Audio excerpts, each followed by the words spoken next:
तो चलिए शुरू करते हैं। ये जो एक शिगुफा फैलाया जा रहा है ना कि वक्फ पर सारे मुसलमान कब्जा करके बैठे हुए, तमाम वक्फ की प्रॉपर्टीज ऐसी हैं यही दिल्ली में, और वो जेपीसी के सामने आए थे, उसमें अग्रवाल, मित्तल, अरोरा जी, कैसे कैसे लोग हैं, खूब सारे हिंदू भी उसमें दुकानें चलाते हैं। तो मेरा अपना मानना है कि ये शिगुफे जो है वो बार बार सरकार छोड़ती है, और इसलिए छोड़ती है कि मुद्दों पर बहस ना हो, इसलिए छोड़ती है कि तुष्टीकरण होता रहे, इसलिए छोड़ती है कि उन्माद बना रहे, चाहे वो सीए हो, चाहे वो प्लेसेस ऑफ वर्शिप एक्ट हो। अभी तो हर मस्जिद के नीचे मंदिर ढूंढ रहे हैं, फिर हर गली खाने में ढूंढा जाएगा। 5 साल वाला जो प्रोविजन हम लोग कर रहे हैं उसमें एतराज है। उसका नेगेटिव ग्रे एरिया देखा है आपने कि अगर ये कंडीशन नहीं लगाई जाएगी तो ये जो हिंदू आज कन्वर्शन किया और आज ही अपनी प्रॉपर्टी डोनेट कर देगा, क्या करेंगे हम उसका?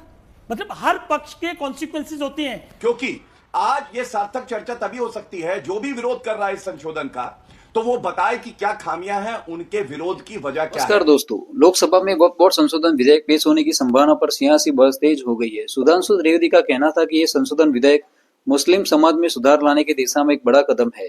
इससे वक्फ संपत्ति का सही इस्तेमाल होगा और महिला को मजबूत प्रतिनिधित्व मिलेगा। जबकि सुप्रिया सेनेत का कहना था कि सरकार इस विधेयक का उपयोग मुस्लिम समुदाय को विभाजित करने के लिए कर रही है। विपक्ष का दावा यह भी था कि यह संशोधन मुस्लिम समाज के लिए नहीं बल्कि एक राजनीतिक हथियार बनने जा रहा है। सुधांशु आगे मजा आएगा, वीडियो को आखिर तक जरूर से देखना। चैनल पर फर्स्ट टाइम है तो चैनल को सब्सक्राइब कर देना। तो चलिए शुरू करते हैं आज की मेन डिबेट। आएगा मजा खेल का, बहुत मजा आएगा। भ्रष्टाचार और पारदर्शिता दो ऐसे टर्म्स हैं जो एक साथ बीजेपी के लिए नहीं यूज हो सकते हैं। इनकी बदनीयती है और उस बदनीयती का पहले मैं जिक्र कर देती हूं और फिर आपका जो डायरेक्ट सवाल भ्रष्टाचार है उस पर इनकी कलई जरूर खोलूंगी। सर्वप्रथम विरोध किस चीज का हो रहा है? विरोध जो प्रोविजंस हैं उसका हो रहा है। और क्या प्रोविजंस का विरोध हो रहा है? पहला एक प्रोविजन है और इसमें बीजेपी का डबल स्पीक, जो हिपोक्रेसी की भी सीमा होती है वो भी है। यही बीजेपी कहती थी अपने मैनिफेस्टो में कि ये रहमान खान कमेटी को लागू करेगी जब जेपीसी गठित हुई थी उनकी चेयरमैनशिप में। आज तक आपने वो नहीं सुना, अब एक नया शिगुफा चल रहा है। मैं सर्वप्रथम पहला पॉइंट मेरा, इन्होंने कहा जो 5 साल तक प्रैक्टिसिंग मुस्लिम होगा वही अपनी प्रॉपर्टी डोनेट कर सकेगा, वही वक्फ को दे सकेगा। ये कैसे सर्टिफिकेट देंगे? अब ये सीसीटीवी कैमरा लगाएंगे मुसलमानों के घर में कि कौन कितने टाइम की नमाज पढ़ रहा है। भाई चाहे हिंदू हो, मुस्लिम हो, सिख हो, ईसाई हो, दुनिया में कोई भी कहीं भी दान कर सकता है। पहली बात ये। दूसरी बात, आजकल ये सच्चर कमेटी को बार बार कोट करते हैं। इसी सच्चर कमेटी को ये कम्युनल और डिविजिव बताते थे। चलिए कोई बात नहीं, सच्चर कमेटी को अभी भी कोट करते हुए कहा गया कि कितनी आमदनी घट रही है वक्फ बोर्डों की। उसी सच्चर कमेटी ने 3 बातें कही हैं। पहली बात कही है कि वक्फ की प्रॉपर्टी पर सरकारों का कब्जा है। दिल्ली शहर में 65 ऐसी वक्फ की प्रॉपर्टी है जहां पर सरकारों का कब्जा है। 350-355 टोटल ऐसी प्रॉपर्टी है। उस एंक्रोचमेंट को हटाने के लिए कुछ नहीं कहा जाएगा। सच्चर कमेटी ने कहा 500 करोड़ का एक रिवॉल्विंग फंड बनाइए वक्फ डेवलपमेंट बोर्ड के कॉर्पस के नाम से, उसके बारे में कुछ नहीं किया गया। सच्चर कमेटी कहती है 12,000 करोड़ आना चाहिए, आप थोड़ा सा रह रहे, ले आइए नीरव मोदी को पकड़कर 20,000 करोड़ आएगा, 12,000 करोड़ दे दीजिए मुसलमानों की इतनी खैर को आए आपको, 8,000 करोड़ अपना रख लीजिएगा, सरकारी खाते में डालिएगा। वो नहीं करेंगे, बस जुमले। तीसरी बात, और ये जरूरी बात है यहां पर, इसमें कहा गया, और ये हर घर लड़ाई लगाने की बात कर रहे हैं, इसमें कहा गया कि इन बोर्डों में नॉन मुस्लिम्स को भी शामिल किया जाना चाहिए। यह आपत्तिजनक बात है और यह संविधान के आर्टिकल 25 और 26 के खिलाफ है, जो सीधे तौर पे कहता है कि लोगों को अपने धार्मिक स्थलों को अपने तरीके से चलाने की अनुमति होनी चाहिए। मैं आपको इसको एक छोटा सा उदाहरण देती हूं। मैं एक प्रैक्टिसिंग हिंदू हूं।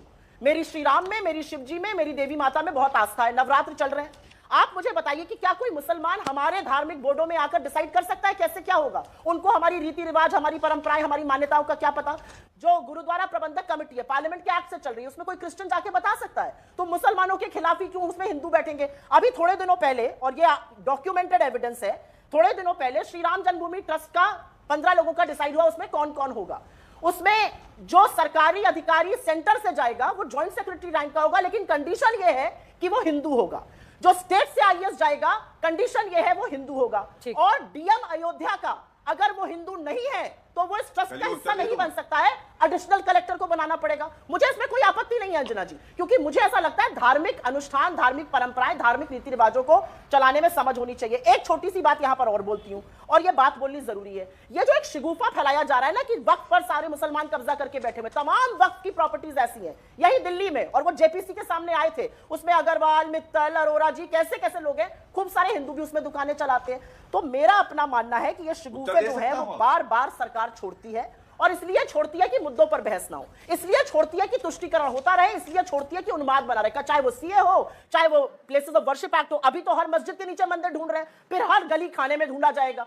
इस तरह की चीजें ना सिर्फ इस्लाम को बल्कि हिंदुओं को भी नहीं करनी, ना करनी देने की वो होनी चाहिए, ना करने देना चाहिए। इस सरकार ने आज स्मार्ट सिटी मिशन बंद कर दिया। 100 स्मार्ट सिटी बननी थी, 16 ही बनी है इनके अकॉर्डिंग, और 84 में 14,000 करोड़ रुपए के काम अधूरे पड़े हैं। उस भ्रष्टाचार का जवाब कौन देगा? भ्रष्टाचारियों को गले लगा लो, बीजेपी में शामिल हो जाओ, भ्रष्टाचार गुम, वो सनातन संस्कृति बन जाते हैं। इस तरह से मजाक मत करिए इस देश के साथ। 2 प्रश्न आपके लिए हैं अभी, दोनों का जवाब दो आप, लेकिन उसका पहले जवाब दीजिए, फिर मैं जाऊंगा आशुतोष जी के पास। जल्दी से जवाब। उन्होंने कहा कि 5 साल वाला जो प्रोविजन हम लोग कर रहे हैं उसमें एतराज है।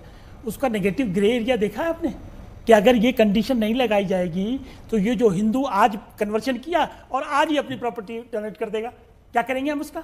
मतलब हर पक्ष के कॉन्सिक्वेंसेज होते हैं, वो दोनों को बैलेंस हमको करना पड़ेगा। और 2013 में ये अमेंडमेंट क्यों लाए थे भैया? किस लिए लाए थे अमेंडमेंट? पूछा आपने? सच्चर कमेटी की रिपोर्ट इन्होंने लागू की थी क्या, जो इतना लेक्चर दे रहे हैं हमको? देखिए, हम लोगों ने सच्चर कमीशन की जो रिकमेंडेशन है उसको भी लागू किया, हमने प्रैक्टिकल इसका पर्पस देखा, उसको लागू किया। और जहां तक सरकारों का सवाल है, माफ करना, स्टेट में स्टेट बोर्ड हैं और स्टेट बोर्ड में ये कंडीशन है ना बिल की कि ओनली मुस्लिम होंगे। सिर्फ सेंट्रल बोर्ड में नॉन मुस्लिम की 2 का प्रोविजन है। State board would be exclusively for the Muslim personalities. हमने यहां तक किया कि 2 मुस्लिम महिलाएं होंगी। और स्टेट में जो कब्जा किया गया है, क्या कब्जा खाली नहीं होना चाहिए? और कब्जा खाली होने के बाद वो सरकार की जमीन थोड़ी बन जाती है, वो रहेगी वक्फ बोर्ड की। देखिए, गुमराह न करिए प्लीज, ये मेरे पास डाटा भी है। 1913 अमेंडमेंट, 23 में अमेंडमेंट, 54 में अमेंडमेंट, 95 में अमेंडमेंट, 2013 में अमेंडमेंट। हम कोई नया बिल थोड़ी ला रहे हैं, हम भी तो प्रोविजन ही तो अमेंड कर रहे हैं। जी, सबसे पहले तो मैं कहूंगा कि पूरी कौम का विरोध कहना ही गलत है, क्योंकि अभी आपने देखा कैसे यहाँ पे जो चिश्ती जी बैठे थे, मौलाना जी, उन्होंने क्या बात रखी। दूसरी बात मैं आज कहना चाहूंगा, ये जो बदलाव है ना, ये महत्वपूर्ण भी है, जरूरी भी है और संवैधानिक दृष्टि से सही भी है। मैं पहलू डाल दूं इसके फायदे क्या है पहले, क्योंकि देश की जनता को पता होना चाहिए बदलाव आ क्यों रहा। जब 1995 में कानून आया और 2013 में संशोधन किया गया, ये तुष्टीकरण की राजनीति थी कांग्रेस पार्टी की। और मैं वरिष्ठ अधिवक्ता हूं, मैं आपको जिम्मेदारी से कह सकता हूं कि यह गैर संवैधानिक भी था। लेकिन अब जो हम ला रहे हैं, इससे सबसे पहले तो पारदर्शिता बढ़ेगी, एक। दूसरा, इससे भागीदारी बढ़ेगी। किसकी? मुस्लिम समाज में जो सब सेक्स हैं, जैसे बोरा, जैसे अगा खानी, ये भी अब बोर्ड का हिस्सा हो सकेंगे। तीसरी सबसे बड़ी बात, जो कांग्रेस की प्रवक्ता से पूछेगा या और भी कोई जो अगर विरोध कर रहा है, मुस्लिम महिला बोर्ड में होंगी। अगर मुस्लिम महिला 2 बोर्ड में होंगी तो क्या यह महिला सशक्तिकरण के लिए बेहतर नहीं है? और इसका विरोध क्यों किया जा रहा है, क्या यह पूछा नहीं जाएगा? अब मैं आपको बताता हूं कि देखिए, ये जो भ्रम की राजनीति हो रही है, इस राजनीति को खत्म होना होगा। क्योंकि आज ये सार्थक चर्चा तभी हो सकती है, जो भी विरोध कर रहा है इस संशोधन का, तो वो बताए कि क्या खामियां हैं, उनके विरोध की वजह क्या है। वरना भ्रम तो इन्होंने सीए कानून को लेकर यह फैलाया था कि मुसलमानों की जो भारतीय नागरिक है, नागरिकता चली जाएगी। एक भी मुसलमान ऐसा बता दे जिसकी नागरिकता गई हो, नहीं गई। तो इसलिए मैं कहता हूं, ये केवल भ्रम की राजनीति करते हैं। लेकिन जो बदलाव आने की जरूरत है, कि नरेंद्र मोदी जी की सरकार है, ये वो बदलाव लाएगी, क्योंकि ये देश हित में है, समाज के हित में है और मुसलमानों के हित में है। और मैं ट्रिपल तलाक की बात जरूर उठा दूं। ट्रिपल तलाक को जब हम कानून के तहत अपराध बना रहे थे, तब भी ये लोग विरोध कर रहे थे। आपको मालूम है 80% कमी आई है ट्रिपल तलाक के मामलों में जब से वो अपराध बना है। और ये दर्शाता है हमारी प्रतिबद्धता महिलाओं के सशक्तिकरण के प्रति कितनी है। अब मैं 1-2 तथ्य रख दूं जल्दी जल्दी। सबसे पहले आपको मालूम है कि ये जो वक्फ बोर्ड है, इसकी जो इनकम है, ये 99% 2020 में 150 करोड़ थी, अब 1 करोड़ 26 लाख हो गई है।